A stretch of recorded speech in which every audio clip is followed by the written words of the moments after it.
Good morning friends. आज हम लोग एक्सरसाइज 4.3 के बारे में पढ़ेंगे, क्लास 9 का। ठीक है, तो क्लास 9 में 4.2 कल मैंने बताया था इसके बारे में। आज 4.3 है और इसमें हम लोग पढ़ रहे हैं क्या, लीनियर इक्वेशन के बारे में, टू वेरिएबल्स जिसको हम लोग ड्रॉ करेंगे ग्राफ पे। ऐसे कि हाँ, जब मैंने ये शुरू किया था चैप्टर लीनियर इक्वेशन का, तो मैंने क्वाड्रेंट बताया हुआ था, क्वाड्रेंट को किस तरह शो करते हैं। तो इस चैप्टर में उसी से रिलेटेड लीनियर इक्वेशन को टू वेरिएबल्स का किस तरह से ग्राफ में शो किया जाता है वो सॉल्व करके बताएंगे। तो सबसे पहला क्वेश्चन है, draw the graph of each of the following linear equation in two variables. हर एक टर्म्स के लिए टू वेरिएबल्स में ड्रॉ कीजिए एक ग्राफ को। सबसे पहला क्वेश्चन था x + y = 4। तो आप लोगों को मैंने पहले बताया था कि जब भी इक्वेशन x + y यानी टू टर्म्स में हो, दो वेरिएबल्स टर्म्स में हो, तो क्या करोगे, आप इसको इस तरह से लिखोगे कि इसका वैल्यूशन कितना हो जाए, x + y - 4 = 0। यानी एक ऐसा इक्वेशन जिसमें क्या हो जाए, इसका इक्वेशन का वैल्यूशन कितना हो जाए, =0 हो जाए। तो इसका मतलब इसका कई सारा हल होगा। ये तो हमको पहले ही बता चुके हैं, पिछले वाली वीडियो में।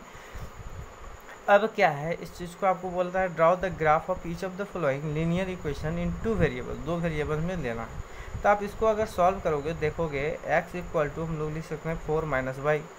अगर x का वैल्यूशन, इसमें क्या y का वैल्यूशन पुट करना है, आपका x का वैल्यूशन आता रहेगा। तो आंसर क्या है, अगर आप y का वैल्यूशन 0 रखोगे तो 4 - 0 = क्या हो जाएगा, 4। तो x का वैल्यूशन 4 आएगा। फिर y का वैल्यूशन अगर 1 रखते हैं तो 4 - 1 = 3, तो x का वैल्यूशन 3 आएगा। इसी तरह आप देखोगे जितनी बार आप y का वैल्यूशन चेंज करोगे, x का वैल्यूशन चेंज होता रहेगा। आप इस चीज़ को ध्यान से देखने पे आप लोग को, अब क्या है, ग्राफ में आपको मैंने बताया था, जब किसी क्वाड्रेंट पे x और y के वैल्यूशन को पुट करते हैं तो सबसे पहले हम x की वैल्यू को रखते हैं, उसके बाद y के वैल्यूशन को। तो देखो, सबसे पहले x का वैल्यूशन कितना है, 4। तो अगर हम ग्राफ में देखेंगे, 4 लाइन दिया जाए, 1 2 3 4 टर्म में देखा जाए तो 4 यहाँ था, और y = 0, तो y 0 यहाँ पे है। तो x और y के लिए दोनों ओरिजिन जो है मेरा 0 यहीं पे होता है, इसलिए क्या हो गया, एक पॉइंट मेरा ये बना। सेकेंड पॉइंट है x = 3 देन y = 2। अब x = 3 और y = 2 है, तो दोनों का 2, यानी कि अब x का वैल्यूशन आप देखोगे कितना रखोगे, 2 के सामने वाले, y का वैल्यूशन कितना है, 2। अब देखोगे ये लाइन, 2 लाइन मिल गया। अब ये 2 पॉइंट से भी किसी लाइन को ड्रॉ कर सकते हो। आपने लाइन के डिफिनेशन में पढ़ा होगा कि मिनिमम 2 पॉइंट्स चाहिए हम लोग को किसी भी लाइन को ड्रॉ करने के लिए। तो आप 2 पॉइंट अगर निकालते हो तो आप इसको ड्रॉ कर सकते हो। तो इसको शो कैसे करेंगे, लिखेंगे कैसे, वैल्यूशन 4 0, उसके बाद 2 2, उसके बाद जैसा भी हो 5, जैसे इसका भी हो जाएगा क्या, 3 1, फिर 2 2, फिर 5 - 1। ये जितना भी होगा इसका सॉल्यूशन आता जाएगा। उसके बाद आपका B number question, second number question में उसी तरह बनेगा, थर्ड फोर्थ, ये चारों ऑप्शन आपका इसी तरह सॉल्व होगा। तो आगे आप इस तरह सॉल्व कर लोगे। सेकेंड नंबर क्वेश्चन है, give the equation of 2 line passing through 214, how many more such lines are there and y. कहता है कितना लाइन इससे पास हो सकता है, और इक्वेशन है 2 लाइन पासिंग थ्रू, 2 और 14 से 2 लाइन पास होता है, और इस तरह का कितना लाइन पास हो सकता है इस पॉइंट से। तो आप इसको कैसे सॉल्व करोगे, बहुत इजी तरीका है। क्या करना है, इक्वेशन को आपको लिख देना। इक्वेशन के लिए आपका सॉल्यूशन क्या दिया हुआ, 2 और 14। इट मीन्स इधर वाला टर्म x के लिए x = 2 और y = 14 है। अगर हम इसको अपने से, मतलब खुद से आप टर्म को डिनोट करोगे तो लिख सकते हो 2 + 14 = 16।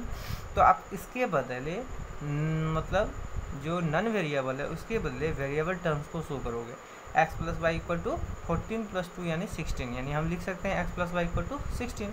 अब इसको अगर चेंज करते हैं तो क्या लिखेंगे, y = 16 - x। अब क्या है, put the value of x और y। अब आप एक बार पुट कर लोगे x और y का वैल्यूशन अलग अलग। अब x का वैल्यूशन 1 रखते हो तो y का वैल्यूशन कितना आएगा, 15, 2 रखोगे तो 14, -1 रखोगे तो 17, इसी तरह से 1 आगे चलता आ जाएगा। इट मीन्स हम कह सकते हैं कि यहाँ पे ये टर्म्स जो है, इतना सारा आंसर जो मेरा निकल रहा है। अब निकल रहा है, दूसरा क्या है, अब इसी इक्वेशन को अगर हम 2 टर्म्स से डिवाइड, 2 से मल्टीप्लाई कर दें, 2x + 2y = क्या, 32 लिख सकते हैं हम दोनों तरफ से। उसके बाद क्या है 2x प्लस वाई लिखते हैं तो 17 लिख सकते हैं, क्योंकि 2x का वैल्यूशन 1, तो 2 इंटू 1 प्लस 15 इक्वल टू 17। इसी तरह हम कई सारा इक्वेशन इससे फॉर्म कर सकते हैं। तो इसका मतलब क्या हुआ कि हम कई सारे लाइंस को, हाउ मैनी, तो इन्फिनिट लाइंस को, such lines are there and y. तो ये हम लोग क्या है, क्योंकि हम कई सारा इक्वेशन इसी टर्म से बना सकते हैं तो बहुत सारा लाइन भी ड्रॉ कर सकते हैं। इसका आंसर ये होगा। अब थर्ड नंबर क्वेश्चन मेरा कहता है, थर्ड नंबर क्वेश्चन आपका कह रहा है कि if the point 3, 4 lies on the graph, अगर 3 और 4 जो है ग्राफ में आ रहा हो तो equation 3y equal to ax plus 7 में find the value of a। आप इस इक्वेशन में a का वैल्यूशन निकालिए। तो आपको पता होगा कि जब आप 3 और 4 बोल रहे हो तो दोनों पॉजिटिव है। इट मीन्स मेरा क्या, राइट साइड में हमको जब आपको शो कर रहे थे तो बताए थे ये पॉजिटिव जोन है, ये प्लस और माइनस नेगेटिव जोन है, ये माइनस माइनस नेगेटिव जोन है, ये प्लस माइनस ये माइनस और ये प्लस वाला नेगेटिव, ऐसा जोन है।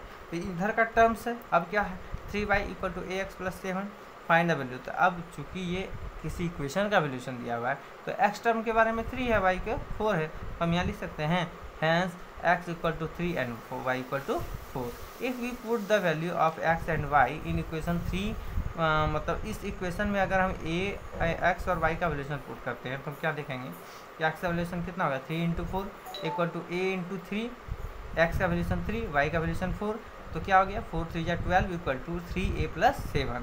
अब 3a है प्लस 7 माइनस 7 में बदलेगा, 12 माइनस 7 इक्वल टू 3a। तो इसको मैंने बस अपोजिट कर दिया, इधर कर दिया है। 3 इक्वल टू क्या लिखा 12 माइनस 7 इक्वल टू 5। तो a इक्वल टू क्या लिख सकते हैं हम 5/3। अब चूंकि a इक्वल टू 5/3 निकल गया, इट मीन्स हम कह सकते हैं कि ये वाला जो है ना एक लाइन का ही हिस्सा है। एक पॉइंट जो 3 और 4 है ये कोई ग्राफ है, एक लाइन है जिसमें कि ये इंडिकेट कर रहा है कि हाँ ये 3 है और x पे ये 3 दिख रहा है, ये 3 पे, और y पे ये 4 टर्म्स में ये 4 होगा और ये x जो है 3 के टर्म्स में आ रहा है मेरा। ठीक है, तो ऐसा सो हो सकता है। अब देखो 4 नंबर क्वेश्चन है, अकॉर्डिंग टू क्वेश्चन। अब क्वेश्चन में 4 नंबर आपका बता रहा है कि the taxi fair in the city, किसी सिटी में, किसी शहर में एक टैक्सी का किराया पहले किलोमीटर के लिए 8 रुपये है और उसके बाकी जितना भी किलोमीटर है उसको 5 रुपीज़ पर किलोमीटर एक्स्ट्रा चार्ज उसको लगता है।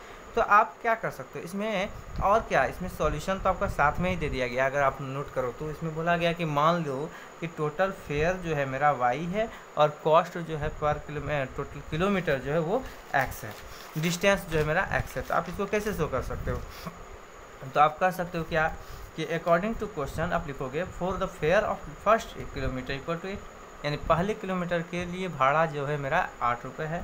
Fare for next kilometre equal to 5 per kilometre, 5 रुपये पर किलोमीटर नेक्स्ट के लिए। तो एंड टोटल फेयर क्या है y, चूँकि ये सब क्वेश्चन में दिया इसलिए मैंने अकॉर्डिंग टू क्वेश्चन डायरेक्ट लिख दिया है। With total distance x kilometre, so fare of first kilometre equal to कितना हो जाएगा 1 इंटू 8, क्योंकि पहला 1 किलोमीटर का कीमत कितना है 8 रुपये पर किलोमीटर। तो 8 रुपये 8 इंटू 1 8 इंटू 1। अब देखोगे, अब इसको शो करोगे तो देखो क्या, and fair of left distance, मतलब जितना भी बचा हुआ डिस्टेंस है, रिमेन डिस्टेंस, लेफ्ट नहीं है रिमेन होगा, सॉरी, रिमेन डिस्टेंस के लिए क्या होगा x माइनस 1, क्योंकि x मेरा टोटल डिस्टेंस माने थे और 1 किलोमीटर हम ऑलरेडी पहले इसका रेट जोड़ चुके हैं, तो x माइनस 1। अब प्रत्येक जो बचा हुआ है पहला किलोमीटर छोड़ के 5 रुपया पर किलोमीटर यानी 5 रुपीज़ पर किलोमीटर है, तो x माइनस 1 इंटू 5 हो गया। तो नाउ अब हम देख सकते हैं क्या, पहला किलोमीटर यानी पहले डिस्टेंस के लिए जो रुपीज़ लगा 8 रुपये और बाद में जो लगा x माइनस 1 के लिए 5 रुपये, ये दोनों मिला के मेरा क्या लगा y, क्योंकि टोटल फेयर मैंने क्या माना था y, यानी टोटल भाड़ा y रुपया था। हम लिख सकते हैं 8 प्लस, इसको सॉल्व करो 5x 5 into x 5x into minus 1, तो 5 इंटू 1 माइनस 5। अब देखो 8 में 5 गया 3, तो हम लोग लिख सकते हैं 5x माइनस वाई, ये प्लस वाई इधर आके माइनस वाई, और ये 3 चला गया -3 में। आप इसको सॉल्व कर सकते हो 5x minus y plus 3 equal to 0। अब देखो ये क्या है y equal to 5x plus 3। अब इसमें इसको मैंने सॉल्व किया है, क्यों, क्योंकि यहाँ पे क्लियर आपको दिख सकता है। देखो y टर्म्स को अगर हम उधर लेते जाते हो तो प्लस में आ जाएगा, ये वाला प्लस में आ जाएगा। 5x प्लस 3 इक्वल टू क्या आ गया y। तो अब y इक्वल टू हम 5x प्लस 3 लिख सकते हैं, उल्टा लिख सकते हैं। तो अब x का वैल्यूशन अगर आप 0 रखते हो तो क्या आ जाएगा 5y equal to 5 into 0 0 plus 3 3। फिर x का वैल्यूशन अगर -1 रखते हो तो 5 इंटू -1 -5 -5 प्लस 3 -2 तो ये आपका इस तरह का आएगा। तो सॉल्यूशन क्या क्या मेरा निकल गया, 0 3 -1 -2 2 13 1 और 8।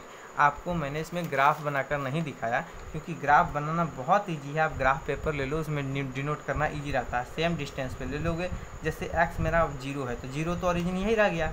3 कितना है, y = 3, तो ये अगर 1 2 3 यहाँ पे जाते हो तो यहाँ पे हो जाएगा 3 0 3 यहाँ पे डिनोट हो जाएगा।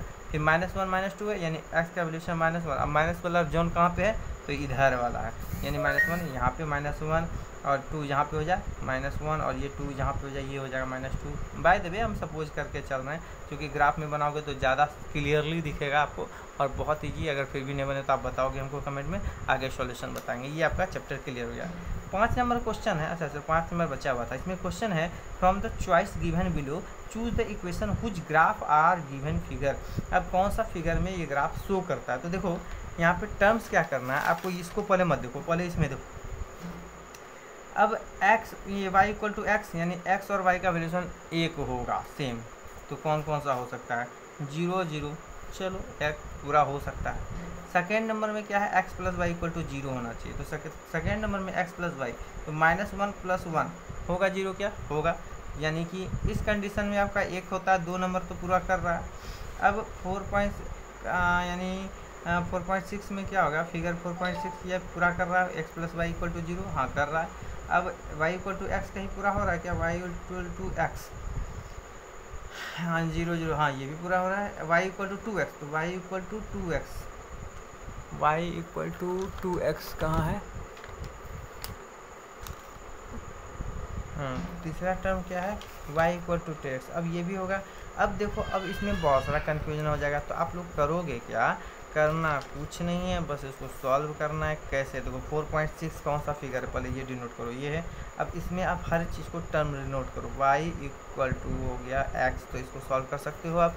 y = अगर x दिया हुआ है एक नंबर में, तो क्या हो जाएगा, y - x = 0। अब टर्म देखो करके हो रहा है ये क्या, अगर -1 और -1 करते हो तो क्या हो जाता है, -2, यानी ये वाला टर्म मेरा नहीं होगा, ये वाला आंसर मेरा नहीं होगा। सेकंड वाला देखो x + y = 0, तो x + 2। अब देखो इसमें हम कोई भी पॉइंट लेके सकते हैं, यहाँ पे -1 1 दिया था ना, आप इसको भी ले सकते हो, 0 0 + 0 - 0 = 0, एक तो टर्म पूरा हो जाएगा। बट सेकेंड टर्म आपका वो क्या करता है, फुलफिल नहीं करता, 1 - -1 = 0 कभी नहीं होगा। तो ये टर्म आपका तीनों पॉइंट जो दिया गया है, एक पॉइंट ये, दूसरा पॉइंट ये, तीसरा ये, तो तीनों पॉइंट को आप पुट करके देखोगे ये क्वेश्चन मेरा प्रूव हो रहा है। अगर हो जाए तो वही आंसर आपका होगा, क्योंकि ये दिया गया क्या, from the choice given below choose the equation whose graph are given in figure. तो ऐसा इक्वेशन जिसका ग्राफ दिया गया है, तो ग्राफ तब ना बनेगा जो ये फुलफिल करेगा उसका वैल्यूशन को। तो वैल्यूशन पुट कौन सा हो रहा है, अब x + y देखो, तो सेकेंड नंबर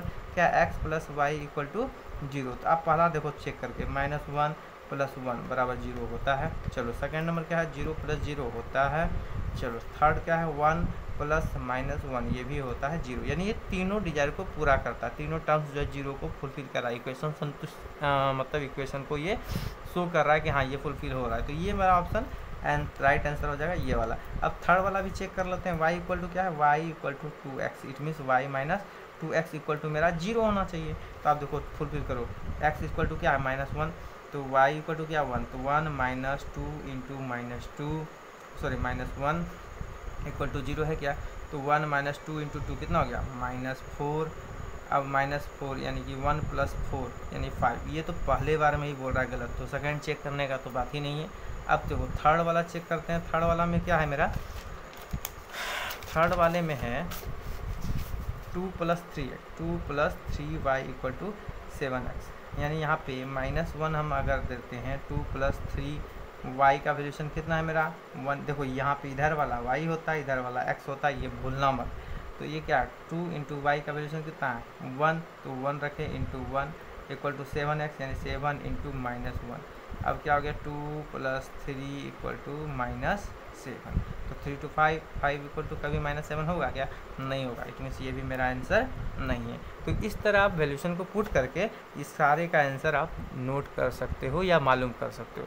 4.3 भी एक्सरसाइज क्लियर है। अगर इसमें कहीं प्रॉब्लम होगा, देखो ये क्वेश्चन मैंने आपके लिए छोड़ा है और ये तीनों क्वेश्चन भी मैंने आपके लिए छोड़ा है, आप बना लो। अगर नहीं बनेगा तो आप कमेंट में हमसे पूछोगे। ठीक है, bye, good day, have a nice day. Like और शेयर ज़रूर करना अगर पसंद आए तो। आप लोग कमेंट में कुछ नहीं डालते हो यार, क्यों? गुस्सा हो क्या? चलो कुछ तो कमेंट में लिखो, हाँ सर अच्छा है, ख़राब है, कुछ तो लिखा करो। ठीक है, थैंक यू, बाय।